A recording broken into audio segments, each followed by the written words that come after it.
જય શ્રી કૃષ્ણ અને good morning બધાને। તો સવારની શરૂઆત થઈ ગઈ છે અને સવારની શરૂઆત આજે ફરાળથી થઈ છે, કેમ કે આજે એકાદશી છે। તો આપણું સવારનું મેન્યુ કંઈક આવું હતું। હારી પટના કાજુ મરચાં અને જે પણ હાથમાં આવ્યું એની મસ્તીની સાબુદાણાની ખીચડી આપણે રેડી કરી લીધી છે। લાગવું જ ન જોઈએ કે આજે ઉપવાસ છે, એવો વજન પેટમાં હોવો જોઈએ। તો આપણી સાબુદાણાની ખીચડી અહીંયા તૈયાર છે અને આજનું વેધર કંઈક આવું હતું, બહુ ખરાબ નહોતું ને બહુ સારું નહોતું, વખાણા જેવું તો હતું જ નહીં। અહીંયા પતિદેવ જાય છે વેડિંગ કરાવવા અને આજનો વિષ્ણુ સહસ્ત્રનો પાઠ ઘરે હતો એટલે હું થોડી બિઝી હતી। અહીંયા મારા સખી શ્રી વહેલા તે પહેલાંના ધોરણે આવી ગયા છે, મસ્તીની સાડી પહેરીને અને આવતા વેત કે ચાલો હું તમને બધાને ચા પીવડાવું। એટલે મારા સખીશ્રીએ એક હાથ કામ કરે છે, એનાથી એણે ચા મૂકીને અમે બધાએ પીધી।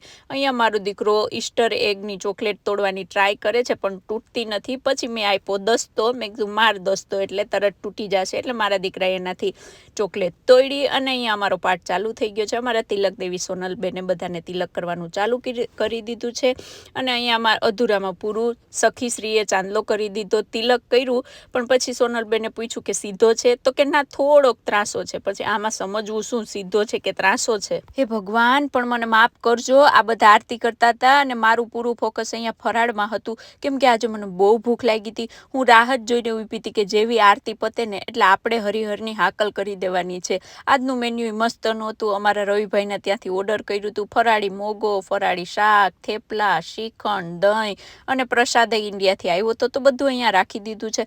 આજે ઘણા ટાઈમ પછી અમારો પૂરો પરિવાર સાથે છે। બસ હવે અલ્પાબેન ને પિયુષભાઈની રાહ જોઈએ છે, હવે એ પણ નેક્સ્ટ વીક આવી જશે।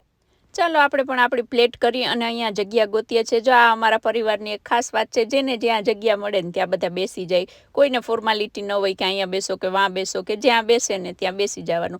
અને આ જમ્યા પછીનું વાતાવરણ છે, બધા વાસણ ને બધું કરે છે, કેમ કે અમારે હવે મંદિરે જવાનું છે, ત્યાં 12 કલાકની અખંડ ધૂન છે, એટલે અમારે ત્યાં પણ હાજરી દેવા જવાનું છે। તો ચાલો બધાને જય શ્રી કૃષ્ણ, નવા વ્લોગ સાથે મળીશ, બધાને જય શ્રી કૃષ્ણ।